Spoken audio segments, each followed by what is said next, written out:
Hey guys, I just wanted to do a quick little video live while my kids are up in the bath to focus on fluids. I know someone posted earlier today and I just responded, but I feel like this is something that kind of keeps coming up lately. I'm not sure if it has to do with, the end of summer and it seems like it's kind of dry everywhere.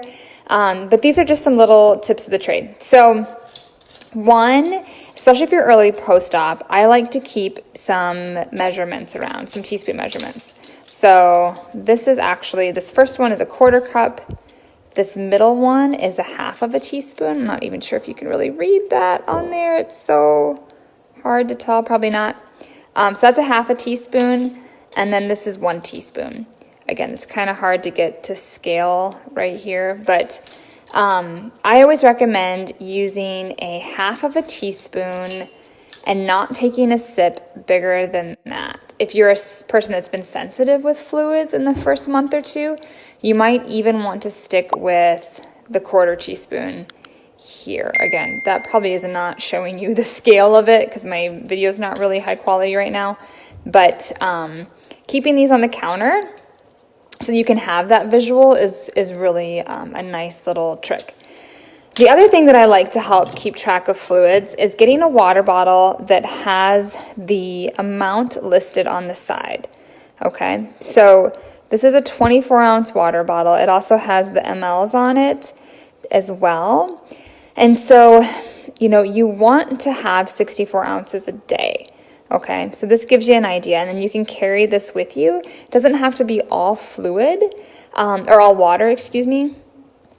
But this is just a nice way to kind of help you keep track so that if you fill this up at the beginning of the day and you carry it with you, you have an idea of how far you're getting. I also like to have kind of check-ins, and so maybe I'll fill it up to the top, and then I'll like to see, okay, if I start drinking at 7 a.m., by 10 a.m., can I get to 16 ounces? And then if I'm not, if I'm still almost to the top, I know, oh boy, I've got to take some time and really work on sipping for a couple minutes. Whereas if I'm easily getting it in, you have a kind of a better idea of how your fluid level is. So use something that helps you measure. Also, let's say maybe you fill this up with water, but let's say you have a cup of tea, or maybe you do some broth in like a separate mug or something.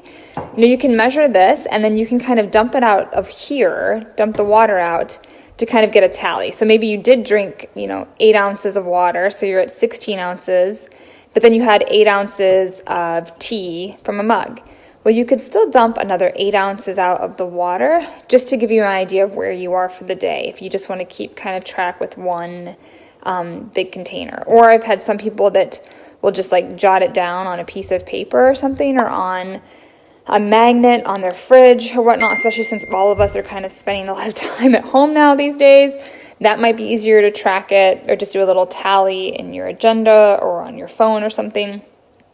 Anyways, just some little tricks though. Like I said, I really like to have something that does keep track of the actual amount, because it's just a nice way to check in with yourself as the day goes on to see where you are. And so that oh my gosh, it's noon. Normally by noon, I'm closer to the bottom of this, but today for whatever reason, maybe you were busy, running errands, on calls, you're not even close. So it just is a nice way to check in and just assess where you are and probably where you need to be as the day goes on, instead of getting to the end of the day and only getting in, 24 ounces or whatever it is. So anyways, that's that. It doesn't look like I have any questions. I'm just doing a quick one tonight, so I'll post this. And if you do have any questions, feel free to just put them in the comment section. Thanks.